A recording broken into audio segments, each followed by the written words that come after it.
नमस्कार दोस्तों। जेबी study point के यूट्यूब चैनल में आपका बहुत बहुत हार्दिक स्वागत और अभिनंदन करता हूं। तो friends, NTA UGC net paper 1 का ये लाइव क्लास ये 20 है। संचार टॉपिक है हमारा और प्रैक्टिस सेट संख्या है उसका 3।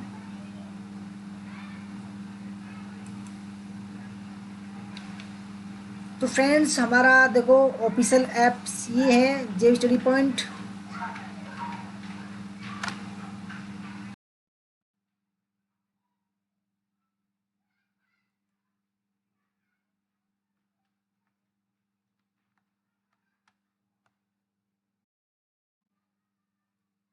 फ्रेंड्स, ये भी हमारा ही है, ठीक है।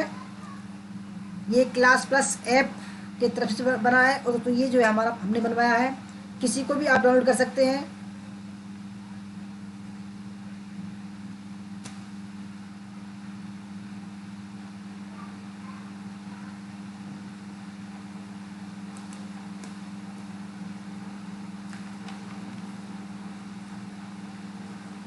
तो फ्रेंड्स, हमारा नाम देव कुमार बौद्ध, पीएचडी इतिहास।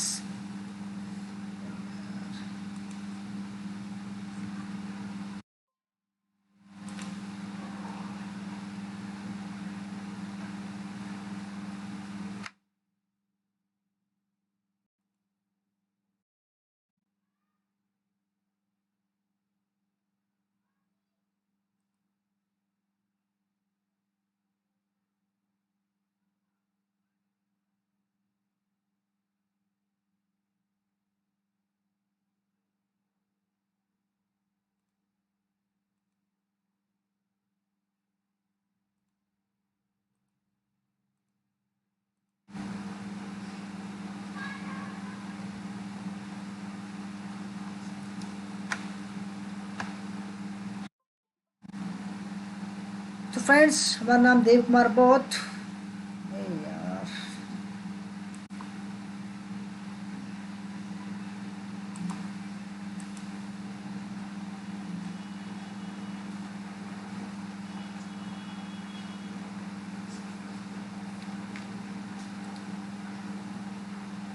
पीएचडी इतिहास, एक बार जय परिवार नेट पास। हाँ जी बस।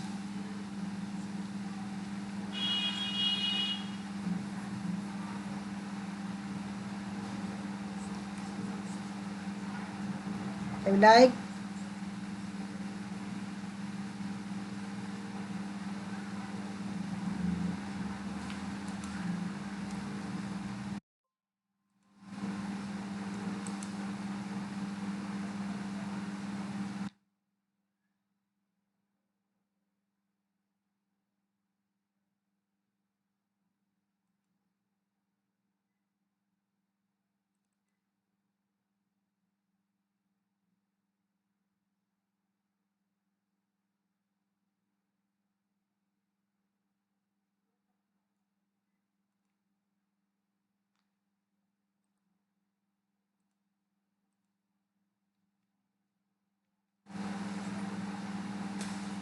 तो फ्रेंड्स, पहला सवाल आपके सामने ये रहा, ठीक है। पहला सवाल है, अंग्रेजी शब्द कम्युनिकेशन की किन शब्दों से व्युत्पत्ति हुई है।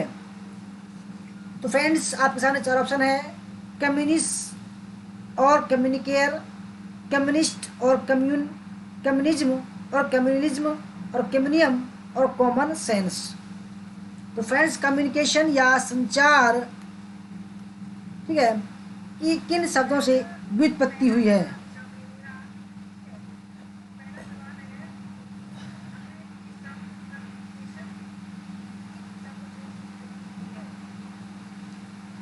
तो फ्रेंड्स, सभी जो है कागज़ पर लिखकर जो है ग्रुप में सेंड करेंगे, ठीक है, क्योंकि आपका टेस्ट ही है। मैं भी देखना चाहता हूँ कितने लोग जो है टेस्ट दे रहे हैं।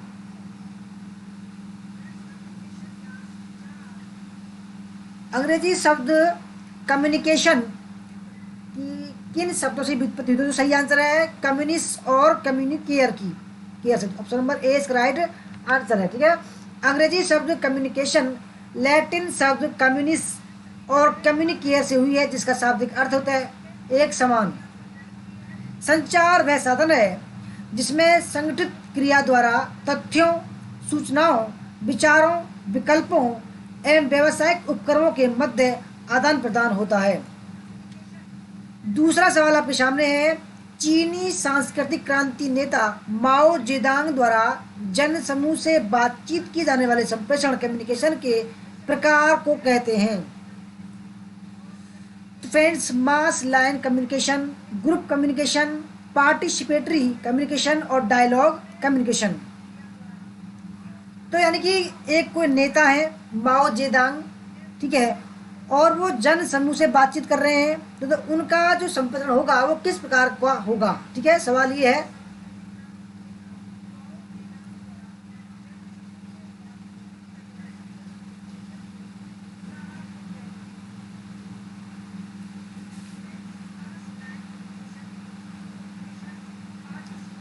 तो फ्रेंड्स, सही आंसर है मास, ठीक है। तो मास माने जन, तो दोस्तों ये है मास लाइन कम्युनिकेशन। चीनी सांस्कृतिक क्रांति नेता माओ जेदांग द्वारा जन समूह से बातचीत किए जाने वाले संप्रेषण कम्युनिकेशन को मास लाइन कम्युनिकेशन कहते हैं। माओ को दल से अधिक जनप्रेमी बनाता है।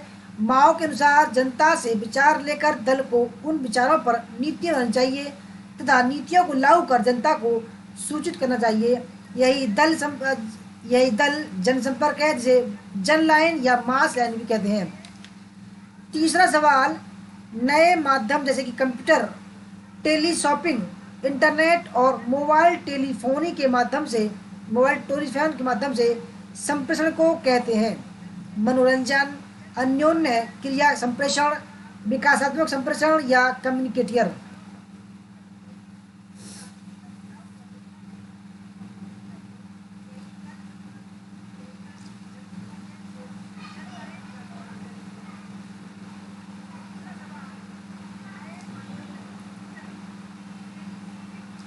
फ्रेंड्स, आपको 10 सेकंड का समय है कागज़ पर लिखने के लिए, कि कमेंट नहीं कर सकते क्योंकि अब पब्लिक मोड में ऐप में चल रही है क्लास।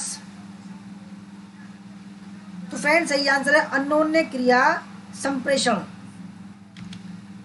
इंटरेक्टिव संचार, अन्योन्य क्रिया संप्रेषण दोनों प्रतिभागियों, मानव, मशीन या कला के रूप में जहाँ विचारों का आदान प्रदान होता है वहाँ यह सक्रिय और एक दूसरे पर प्रभाव डालता है। यह एक गतिशील जानकारी के लिए दो तरह का प्रभाव है, इसमें कंप्यूटर, टेलीशॉपिंग, इंटरनेट और मोबाइल टेलीफोन आदि के माध्यम से संप्रेषण होता है। इंटरेक्टिव संचार में, ठीक है, जिसको हिंदी में बोलते हैं अन्योन्य क्रिया संप्रेषण। चौथा सवाल आपके सामने है, संप्रेषण प्रक्रिया में निम्नलिखित में कौन सा काल क्रमानुसार है, ठीक है। पहला, संप्रेषक, माध्यम, रिसीवर, प्रभाव, संदेश। माध्यम, संप्रेषक, संदेश, रिसीवर, प्रभाव। संप्रेषक, संदेश, माध्यम, रिसीवर, प्रभाव, या संदेश, संप्रेषक, माध्यम, रिसीवर, प्रभाव।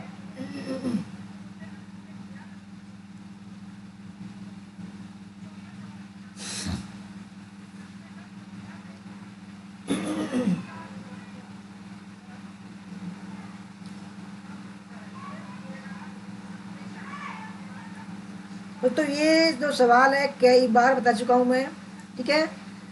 सबसे पहले तो क्या आएगा, भेजने वाला, ऑप्शन नंबर फर्स्ट संप्रेषक आएगा, ठीक है। उसकी भेजने वाला क्या भेजेगा दोस्तों, संदेश भेजेगा, ठीक है। किस माध्यम से भेजेगा, उसको क्या करेगा, प्रभाव, रिसीवर जो है रिसीव करेगा, दूसरा आदमी, वो तो प्रभाव या feedback. Option number C right answer है। संप्रेषण प्रक्रिया का अनुक्रम, संप्रेषक, संदेश, माध्यम, रिसीवर, प्रभाव। क्रियाओं के व्यवस्थित क्रम एवं स्वरूप को लागू करने के ढंग को प्रक्रिया कहते हैं। संचार के अंतर्गत एक विभाग दूसरे विभाग को विचारों, सूचनाओं एवं भावनाओं के आदान प्रदान को संचार प्रक्रिया का नाम दिया जा सकता है। पांचवा सवाल, संचार माध्यम का अपनी कार्यसिद्धि के लिए उपयोग करने वाले प्रयोक्ता को क्या कहते हैं। निष्क्रिय श्रोता, सक्रिय श्रोता, सकारात्मक श्रोता या नकारात्मक श्रोता। संचार माध्यम का अपनी कार्यसिद्धि के लिए उपयोग करने वाले प्रयोक्ता को कहते हैं।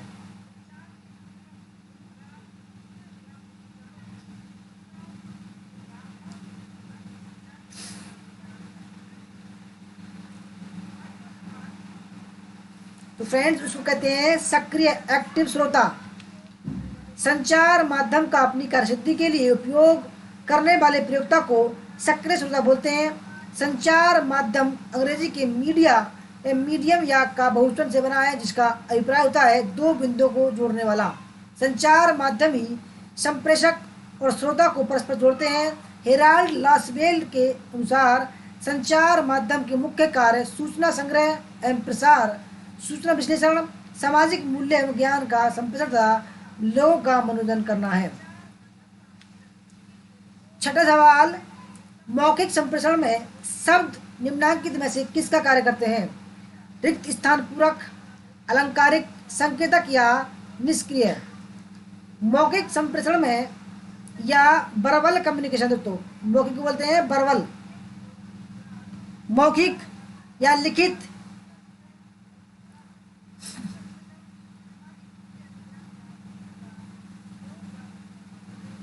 मौखिक संप्रेषण में शब्द निम्नलिखित में से किसका कार्य करते हैं? तो सही आंसर छठे का ऑप्शन नंबर सी, सिंबल या दोस्तों संकेतक का कार्य करते हैं। ठीक है, मौखिक संप्रेषण में शब्द संकेतक का कार्य करते हैं। संप्रेषण मुख्य दो प्रकार के होते हैं, लिखित या नॉन वर्बल और मौखिक वर्बल। तो दोस्तों लिखित को बोलते हैं नॉन वर्बल, ठीक है, और मौखिक को बोलते हैं वर्बल। ठीक है, मौखिक संप्रेषण के अंतर्गत संदेश का प्रेषण, प्रेषक अपनी ध्वनि तथा हवा के माध्यम से संदेश प्राप्तकर्ता को प्रेषित करता है, जबकि लिखित संप्रेषण के अंतर्गत प्रेषक संदेश को लिखित रूप में प्रेषित करता है। सातवां सवाल, निम्नलिखित में से किसको मौखिक संचार कहा जाता है?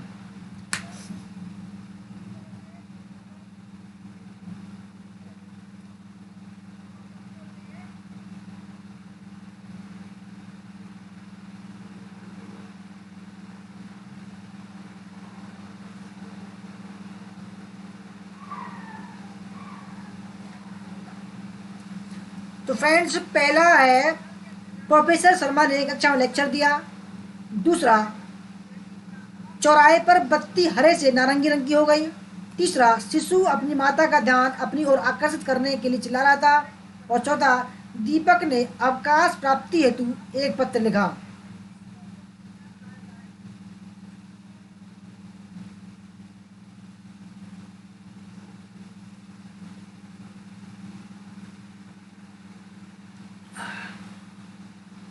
तो फ्रेंड्स निम्नलिखित में से किसको मौखिक संचार कहा जा सकता है? तो फ्रेंड्स सही आंसर है option number first, professor Sharma ने कक्षा में लेक्चर दिया। मौखिक संचार, जब कोई संवाद एवं सूचना मौखिक उच्चारण कर भेजी जाए या प्रेषित की जाए तो उसे मौखिक संचार कहते हैं। इसमें दो पक्ष होते हैं, प्रेषक भेजने वाला और संदेश प्राप्त करने वाला। भाषा प्रथम रूप से मौखिक होती है। मौखिक संचार ही वह सूत्र है जो मानवीय संबंधों की स्थापना करता है। घर, सार्वजनिक स्थान अथवा संगठन, इन सभी में मौखिक संचार ही व्यक्तियों को आपस में एक सूत्र में जोड़ते हैं। संगठन में अनेक औपचारिक एवं अनौपचारिक संचार का माध्यम मौखिक ही होता है। मौखिक संचार के माध्यम, पहला आमने सामने वार्तालाप, दूरभाष पर वार्तालाप, साक्षात्कार, रेडियो प्रसारण, सभाएं, सामूहिक संवाद, टेप रिकॉर्डर, सम्मेलन, घोषणाएं, विचार गोष्ठी और दोस्तों भाषण। ठीक है, ये क्या होता है? तो मौखिक संचार के माध्यम होते हैं। मौखिक संचार के लाभ, शीघ्र संचार होता है, उससे प्रभावपूर्ण होता है, गोपनीय होता है, अविलंब प्रतिपुष्टि होता है, आपातकाल में अधिक उपयोगी होता है, नियंत्रण एवं प्रेरणा में अधिक प्रभावी होता है। आठवां सवाल, मौखिक निर्देश क्या सीखने में बहुत कम प्रभावी होते हैं? रुझान, कौशल, अभिवृत्ति और संबंध।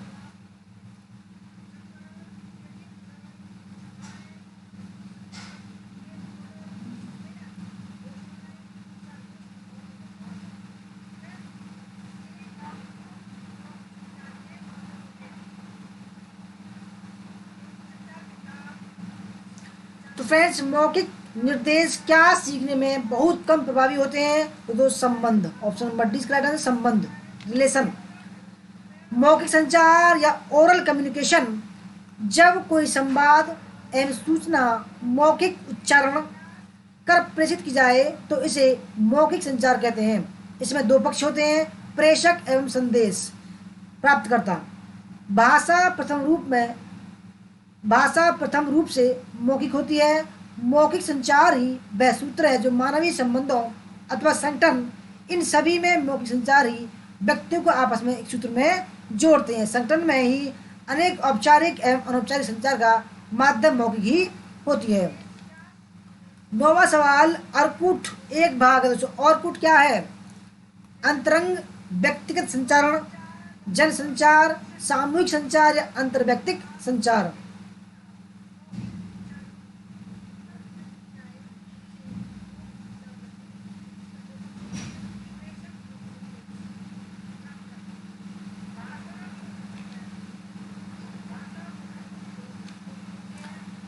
तो फ्रेंड्स ऑर्कुट एक जो भाग है दोस्तों वो है सामूहिक संचार का, ऑप्शन नंबर सी।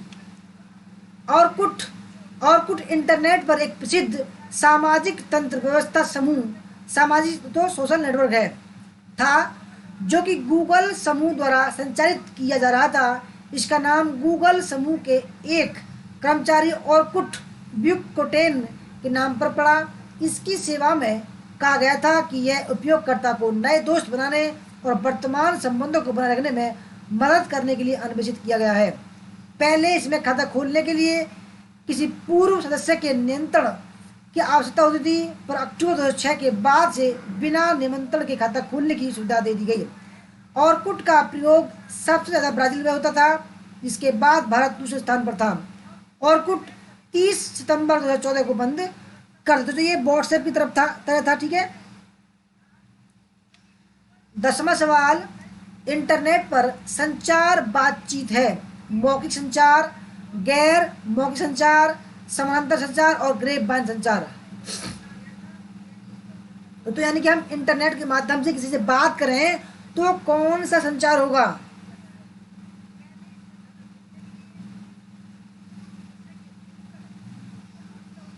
तो फ्रेंड्स वो होगा मौखिक संचार, ठीक है। इंटरनेट पर बातचीत, चैटिंग मौखिक संचार, वर्बल कम्युनिकेशन है। ऑनलाइन चैटिंग, फेसबुक पर मैसेज टाइप करके बातचीत आदि मौखिक संचार है। इंटरनेट की शुरुआत 1986 में हुई थी। तब अमेरिका के प्रतिरक्षा विभाग ने अपने आंकड़ों को विभिन्न विभागों जो दूर दूर के राज्य में स्थित थे भेजने में प्राप्त करने के लिए उपग्रहों और केबल नेटवर्क का उपयोग किया। बाद में कुछ पुस्तकालय और निजी संस्थान भी से जुड़ गए। बेल लैब्स ने इंटरनेट के जाल को फैलाने में काफ़ी सहायता की और उसके अनुसंधान निरंतर जारी हैं। जनवरी 1995 के भारत में प्रथम विश्व स्तरीय आंकड़ा सूचना सेवा इंटरनेट के रूप में शुरू हुई। इस सेवा के अंतर्गत 160 देशों के अंतर्राष्ट्रीय नेटवर्क संबंध है। ज्ञातव्य है कि इसके द्वारा विश्व भर के लाखों कंप्यूटर सूचना केंद्रों से प्राप्त सूचनाओं व आंकड़ों को अपनी भाषा में बड़ी सरलता से प्राप्त किया जा सकता है। इस विधि को ट्रांसमिशन कंट्रोल प्रोटोकॉल या इंटरनेट प्रोटोकॉल कहा जाता है।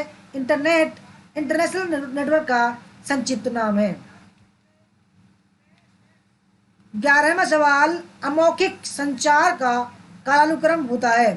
संकेत, प्रतीक, कूट, रंग, प्रतीक, कूट, संकेत, रंग, रंग, संकेत, कूट, प्रतीक, या ऑप्शन नंबर 4 कूट, रंग, प्रतीक, संकेत। तो अमौखिक संचार का कालानुक्रम होता है।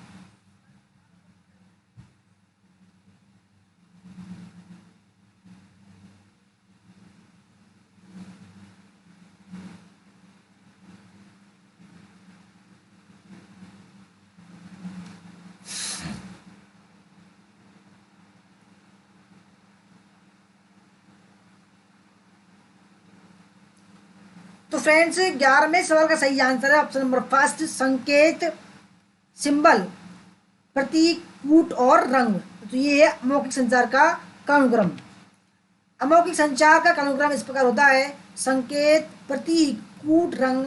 दूसरे शब्दों में अमौखिक संचार प्रक्रिया में सबसे पहले संदेशों को संकेत के रूप में व प्रतीकात्मक रूप से कूटबद्ध करके उसको एक निश्चित रंग से लिखकर प्रेषित करते हैं।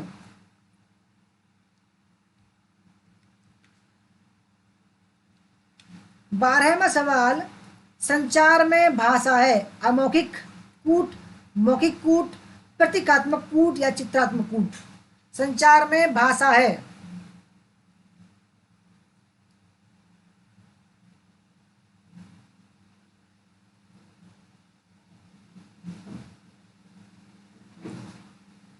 तो फ्रेंड्स, संचार में भाषा है मौखिक कूट।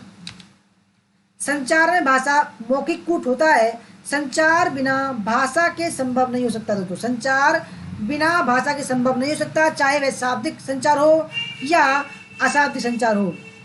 अशाब्दिक संचार में निम्न भाषा का प्रयोग होता है, जैसे दृश्य संकेत भाषा, श्रव्य संकेत भाषा, दैनिक भाषा, समय भाषा और पार्श्व भाषा। 13वां सवाल, मौखिक निर्देश क्या सीखने में बहुत कम प्रभावी होते हैं? रुझान, कौशल, अभिवृत्ति या संबंध।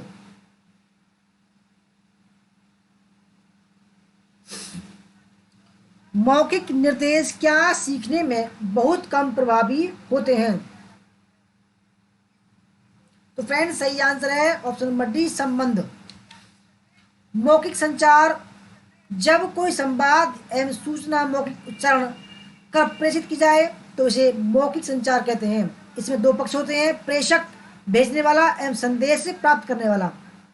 भाषा प्रथम रूप से मौखिक होती है। मौखिक संचार ही वह सूत्र है जो मानवीय संबंधों अथवा संगठन, इन सभी में मौखिक संचार ही व्यक्तियों को आपस में एक सूत्र में जोड़ते हैं। संगठन में अनेक औपचारिक एवं अनौपचारिक संचार का माध्यम मौखिक ही होता है। 14वां सवाल, जब किसी कक्षा में विभिन्न प्रदर्शन स्तरों वाले छात्र बड़ी संख्या में हो तो शिक्षक को शिक्षात्मक अंतक्रियाओं हेतु किस प्रकार का संप्रेषण चुनना चाहिए? उच्च, भिन्न रेखीय, टेक्नोलॉजी सहायक, व्यक्ति केंद्रित या स्वयं प्रक्षेपित।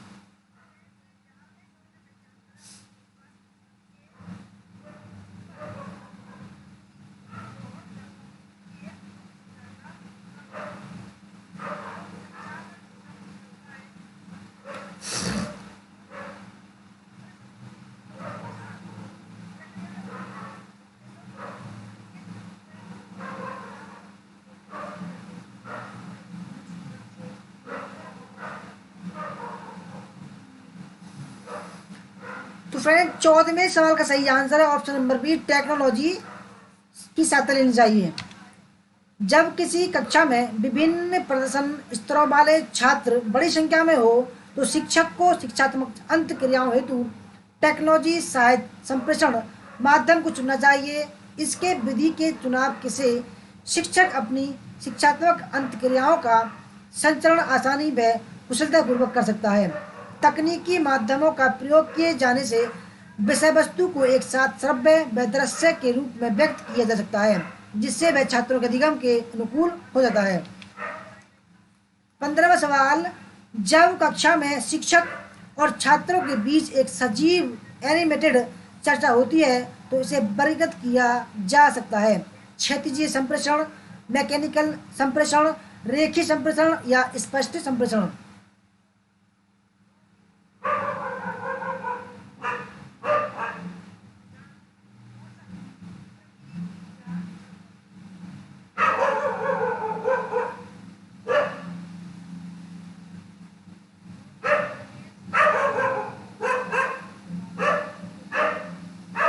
फ्रेंड्स, सही आंसर है क्षैतिजीय संप्रेषण, ऑप्शन नंबर फर्स्ट। जब एक कक्षा में शिक्षक और छात्रों के मध्य परस्पर एक सजीव संप्रेषण या चर्चा होती है तो इसे क्षैतिज संप्रेषण के रूप में जाना जाता है। इस प्रकार के संप्रेषण प्रक्रिया में तत्काल प्रतिपुष्टि होती है, जिसमें अधिगम सरलतापूर्वक हो जाता है। 16वां सवाल, शिक्षा संप्रेषण से संबंधित समीपस्थ विकास प्रॉक्सिकल डेवलपमेंट की धारणा किसके द्वारा विकसित की गई?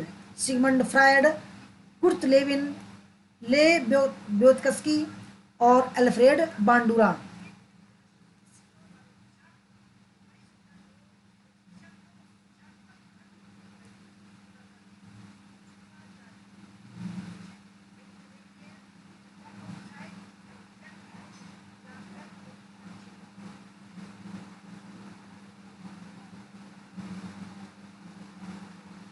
तो फ्रेंड्स 16वें सवाल का सही आंसर है लेव ब्योत्स्की। ठीक है, ऑप्शन नंबर सी।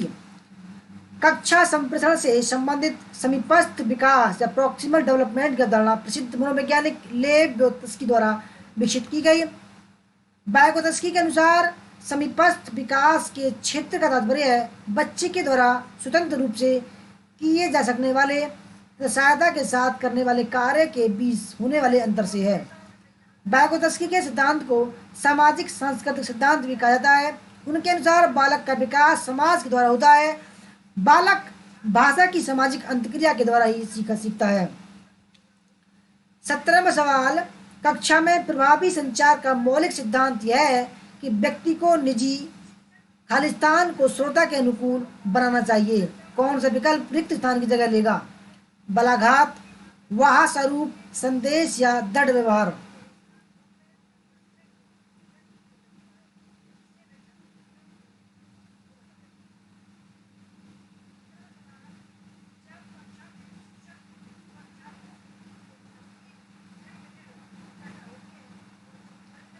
तो फ्रेंड्स सही आंसर है संदेश, ऑप्शन नंबर संदेश आएगा यहाँ। ठीक है, कक्षा में प्रभावी संचार का मौलिक सिद्धांत यह है कि व्यक्ति को निजी संदेश को श्रोता के अनुकूल बनाना चाहिए। ऐसा इसलिए है क्योंकि कक्षा में प्रभावी संचार तभी संभव होता है जब संप्रेषित संदेश श्रोता के अनुसार और उसके अंदर संदेश सुनने की जिज्ञासा से परिपूर्ण होती है। 18वां सवाल, संचार प्रक्रिया में शारीरिक हाव भाव भंगिमा निम्नलिखित में से किससे संबंधित है? संस्कृति, चलचित्र, दर्शक, कक्षा की स्थिति, पढ़ाया गया विषय? तो संचार प्रक्रिया में शारीरिक हाव भाव भंगिमा निम्नलिखित में से किससे संबंधित है?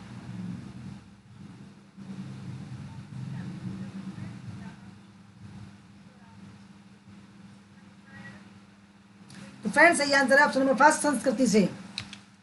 संचार प्रक्रिया में शारीरिक भाव भंगिमा संस्कृति से संबंध होती है। सभी संस्कृतियों में शारीरिक भाषा सम्मिलित होती है।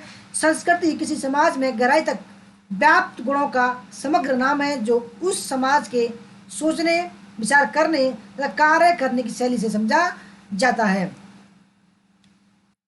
19वां सवाल, विषयेत्तर यथा बोलने की दर, ध्वनि विराम उत्पन्न करने की पद्धति और उच्चारण की विलक्षणता की निम्नलिखित में से किस व्यवहार की संज्ञा दी जाती है? पराव्यक्तिक, अनुप्राणित, पराभाषिक या अनैच्छिक?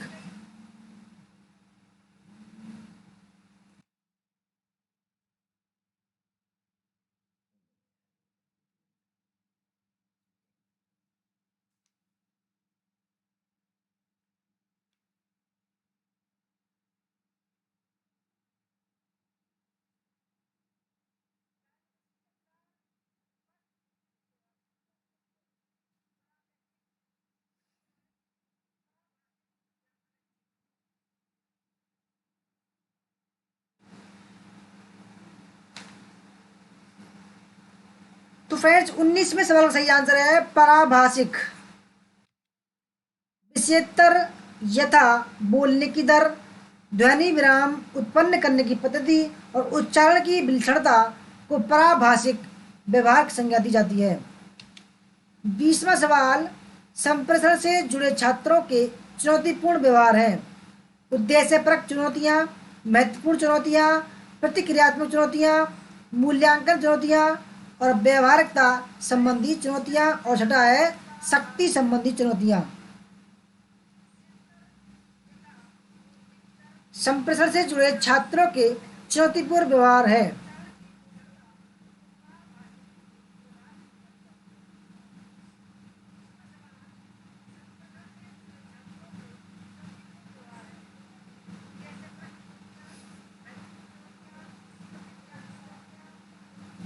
तो फ्रेंड्स देखो इसमें है प्रतिक्रियात्मक, मूल्यांकन, व्यवहारिकता और शक्ति संबंधी। ऑप्शन नंबर सी इसका राइट आंसर है।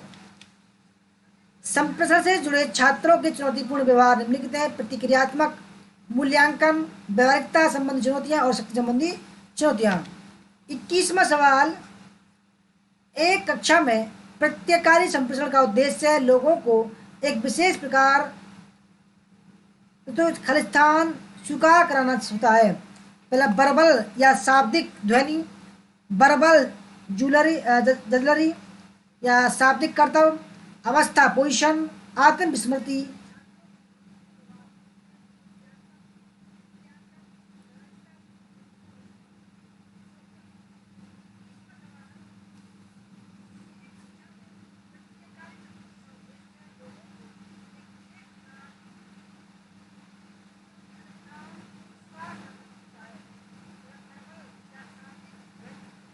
तो फ्रेंड्स, खालिस्तान में आएगा अवस्था, ऑप्शन नंबर सी।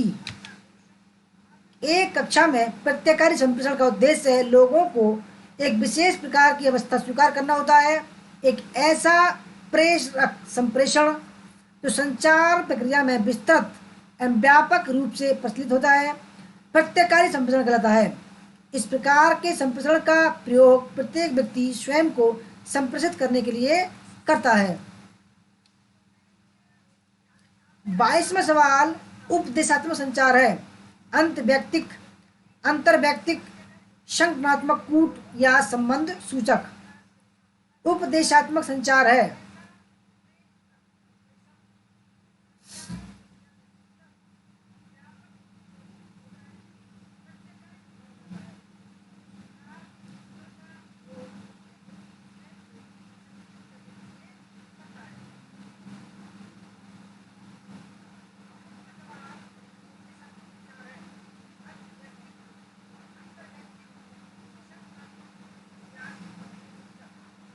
तो फ्रेंड्स, 22वें सवाल का सही आंसर है अंतर व्यक्तिक। उपदेशात्मक संचार अंतर व्यक्तिक संचार है। इस संचार में दो या दो से अधिक लोगों के बीच सूचना का आदान प्रदान किया जाता है। 23, संदेश के नीचे संदेश को क्या नाम दिया जाता है? अंत स्थापित ग्रंथ, आंतरिक ग्रंथ, अंत ग्रंथ या उपग्रंथ। संदेश के नीचे संदेश को क्या नाम दिया जाता है?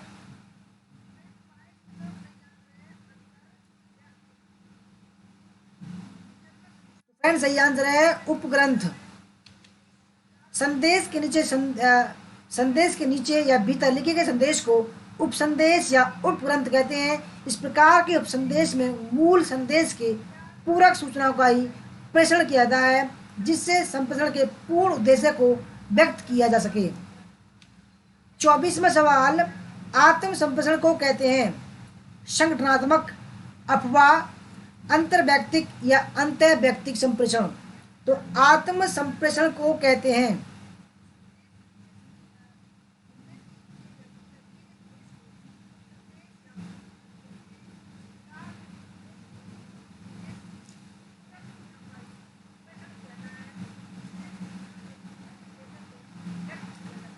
तो फ्रेंड्स, आत्म संप्रेषण को जो कहते हैं तो वो कहते हैं अंतर्वैयक्तिक संप्रेषण। आत्म संप्रेषण को अंतर्वैयक्तिक संप्रेषण कहते हैं। यह एक मनोवैज्ञानिक क्रिया तथा मानव का व्यक्तिगत चिंतन मनन है। इसमें संचारक और प्रापक दोनों की भूमिका एक ही व्यक्ति को निभानी पड़ती है। अंतर्वैयक्तिक संचार मानव की भावना, स्मरण, चिंतन, उलझन के रूप में हो सकती है। कुछ विद्वान स्वप्न को भी अंतर्वैयक्तिक संचार मानते हैं। इसके अंतर्गत मानव अपनी केंद्रीय स्नायु तंत्र तथा बाह्य स्नायु तंत्र का प्रयोग करता है। केंद्रीय स्नायु तंत्र में मस्तिष्क आता है, जबकि बाह्य स्नायु तंत्र में शरीर के अन्य अंग आते हैं। इस मनोवैज्ञानिक और चिकित्सा विज्ञान में पर्याप्त अध्ययन हुए हैं। मस्तिष्क अन्य अंगों से न केवल संदेश ग्रहण करता है बल्कि संदेश संप्रेषित भी करता है। जैसे पाँव में चोट लगने का संदेश मस्तिष्क ग्रहण करता है और मरहम लगाने का संदेश हाथ को संप्रेषित करता है। 25वां सवाल, कक्षा में शिक्षक के संप्रेषण को कहते हैं अंतर्वैयक्तिक, जनसंचार, सामूहिक संप्रेषण या आमने सामने संचार। कक्षा में शिक्षक के संप्रेषण को कहते हैं। तो फ्रेंड्स देखो, इसमें एक टीचर होगा और बच्चे बैठे रहेंगे काफ़ी ज़्यादा। ठीक है, तो इसको बोलते हैं दोस्तों सामूहिक संप्रेषण। कक्षा में शिक्षक के संप्रेषण को सामूहिक संप्रेषण कहते हैं, क्योंकि शिक्षक कक्षा में जिस विषय पर व्याख्यान या पढ़ाता है वह कई विद्यार्थियों तक संप्रेषित होता है जो कि समूह में बैठे होते हैं। 26वां सवाल, कक्षा संप्रेषण होना चाहिए शिक्षक केंद्रित, छात्र केंद्रित, सामान्य केंद्रित या पाठ्य पुस्तक केंद्रित? तो कक्षा संप्रेषण होना चाहिए, तो फ्रेंड सही आंसर है छात्र केंद्रित होना चाहिए। कक्षा संप्रेषण छात्र केंद्रित होना चाहिए। छात्र केंद्रित विधियां प्राय छात्रों की आवश्यकताओं, अपेक्षाओं, योग्यताओं एवं रुचियों के अनुरूप संगठित की जाती हैं। इन शिक्षण विधियों का कार्य है छात्रों में स्वतंत्र चिंतन को जन्म देना तथा समस्या समाधान के गुणों में प्रशिक्षित करना। इस विधि में प्राय कक्षा का वातावरण मनोवैज्ञानिक मुक्त तथा शिथिल होता है। यहाँ पर शिक्षक का कर्तव्य है कि ऐसी परिस्थितियाँ उत्पन्न करना जिससे कि समस्या का विकास किया जा सके, वह छात्रों के लिए पर्याप्त संसाधन एवं सामग्री जुटा सके। इसके साथ ही शिक्षक छात्रों की मदद करता है उपकल्पनाओं के कथन, निर्माण एवं परीक्षण में। संक्षेप में, जब एक शिक्षक अपने शिक्षण का आयोजन बालकों की व्यक्तिगत विभिन्नताओं को संतुष्ट करने के लिए करता है तो उसे छात्र केंद्रित विधि कहते हैं। यहाँ पर छात्र केंद्रीय भूमिका में रहते हैं और शिक्षक उनकी मदद करते हैं, इसलिए उसे छात्र केंद्रित विधि कहते हैं। 27वां सवाल, संस्थागत संचार को इनमें से किसके समतुल्य भी माना जा सकता है? पहला ऑप्शन अंतः व्यक्तिक संचार या अंतर व्यक्तिक संचार, समूह संचार या समाचार भारती। संस्थागत संचार को इनमें से किसके समतुल्य भी माना जा सकता है?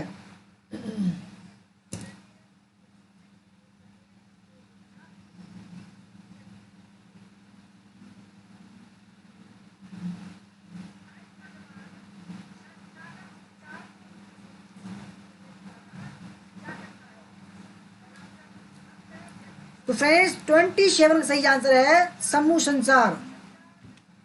समूह संचार जब व्यक्तियों का समूह आमने सामने बैठकर विचार विमर्श, विचार गोष्ठी, वाद विवाद, कार्य शिविर, सार्वजनिक व्याख्यान, इंटरव्यू आदि करता है तो उसे समूह संचार कहते हैं, क्योंकि इसमें वक्ता को अपने अपने क्षेत्र में अभिव्यक्ति का अवसर मिलता है। स्कूल, कॉलेज, प्रशिक्षण केंद्र, चौपाल, रंगमंच, कमेटी हॉल जैसे प्रमुख स्थानों पर संचार गतिशील होता है।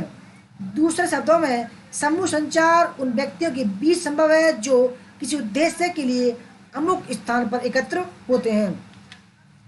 28वां सवाल, एक विश्वविद्यालय शिक्षक अपनी कक्षा में बहुत प्रभावी वर्णनात्मक प्रस्तुति करता है या करती है, छात्रों पर इसके प्रभाव के बारे में चिंता किए बगैर यह निम्नांकित में से किसका उदाहरण है?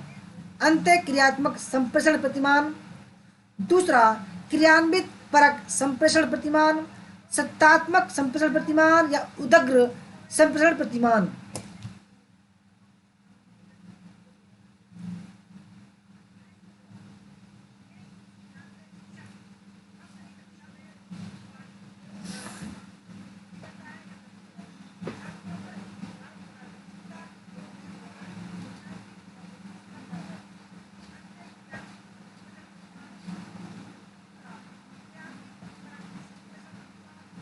तो फ्रेंड्स यही आंसर है उदग्र संप्रेषण प्रतिमान। एक विश्वविद्यालय शिक्षक अपनी कक्षा में बहुत प्रभावी वर्णनात्मक प्रस्तुति करता है, यह उदग्र संप्रेषण प्रतिमान का उदाहरण होगा। उदग्र संप्रेषण में शिक्षक अपने विषय वस्तु को छात्रों के समक्ष सीधे रखता है और व्याख्यान देता है। 29 निम्नांकित में से कौन कक्षा क्रियान्विति में कुसंप्रेषण का एक सशक्त संसूचक है? पहला ऑप्शन है विषय के प्रति प्रासंगिक प्रश्नों की झड़ी, दूसरा छात्रों द्वारा सोद्देश्य अप्रतिभागी संचलन, तीसरा है विषय के प्रति अप्रासंगिक प्रश्नों की झड़ी, चौथा अधिकांश छात्रों का उबासी लेना।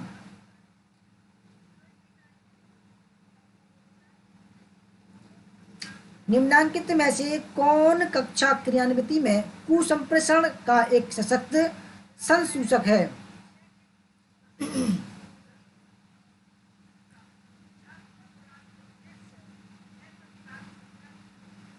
तो फ्रेंड 29 सही आंसर है विषय के प्रति अप्रासंगिक प्रश्नों की झड़ी।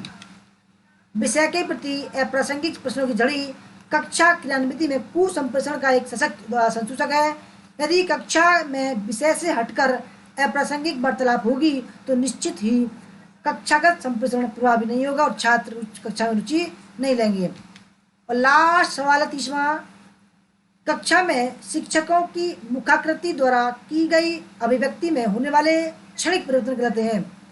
सार्थक क्षणिक संचलन, सूचनात्मक, बृहत या सूक्ष्म?